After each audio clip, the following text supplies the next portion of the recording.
brothers and sisters, sisters who want to be brothers and vice versa. It's that time of the day you've all been waiting for. Can Jesus see my weed? Is my EBT here? No, you dumbass. It's the Moment of Reason with your host, Big B Kale. And welcome to the Moment of Reason. I am your host, Big B Kale. And this update comes courtesy of MUSTREADNEWS.com. I'll leave the URL in the description box below. And this story comes out of Detroit, where it states that a 28-year-old man named Antonio Brown was killed after being shot more than 18 times at close range.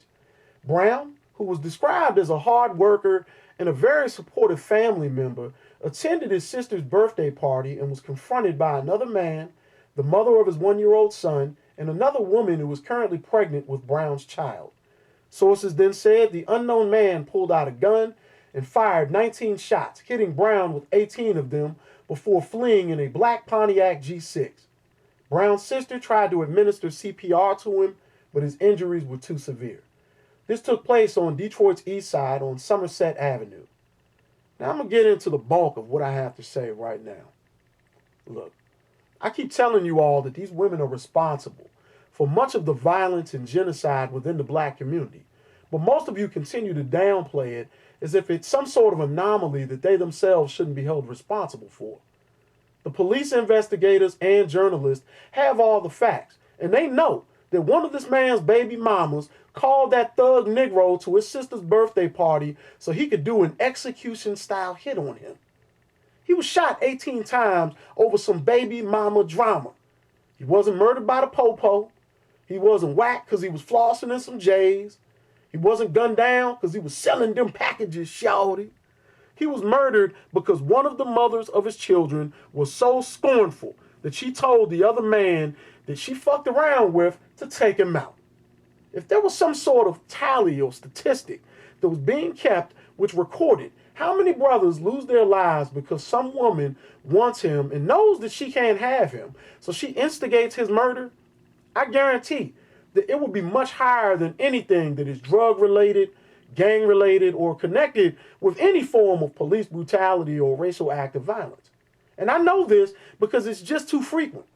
Pussy whip simps have such a thirst for the panties that they will execute a man at the behest of a chick that's either already knocked up by the brother they assassinate or they are mesmerized by the Negro's other baby mama. There's far too much of a common occurrence of this taking place. And sadly, most brothers don't see it until they are face to face with one of these simping ass dudes.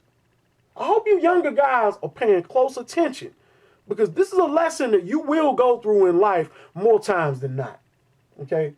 I've been sandwiched in these sort of situations a few times. In fact, about 10 years ago, I had an ex-girl of mine who I hadn't seen in over 2 years.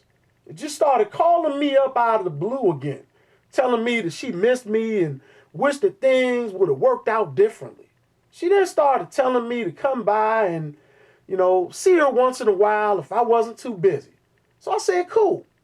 So one day after leaving work, I went by her spot, and she got all lovey-dovey with me right away, hugging and kissing on me. Then I noticed a wedding band on her finger. So I said, wait a minute, you got married? So she told me, yeah. Then she sits down on the couch beside me and begins sobbing and telling me that the brother she was married to was controlling and possessive, and that they were currently separated because she found out that he had been, with a woman at his job. And she started talking a bit more. This chick then does the ultimate and begins asking me if I knew anything about killing someone, or if I knew if I could get away with killing someone, did I think I could do it?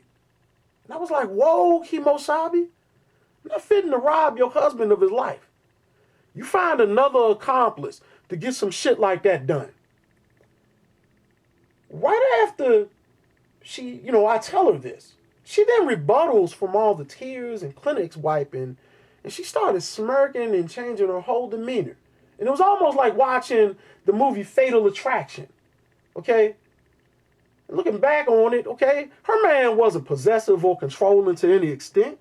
He got some pussy from another woman, and it pissed her off, okay? It pissed her off to such an extent that she wanted his ass snuffed out. She threw a line to me thinking that I was going to be that simping ass dude that would think irrationally and help her in such a fiendish plot. And I want you brothers to remember that.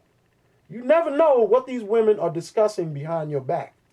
Hell, with the encounter, okay, from my past that I told you about, I could have been the second or third dude that this chick ran this by. Okay?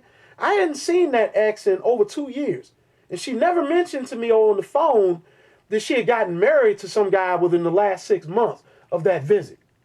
So you keep this stuff in mind, fellas. See y'all on the next update.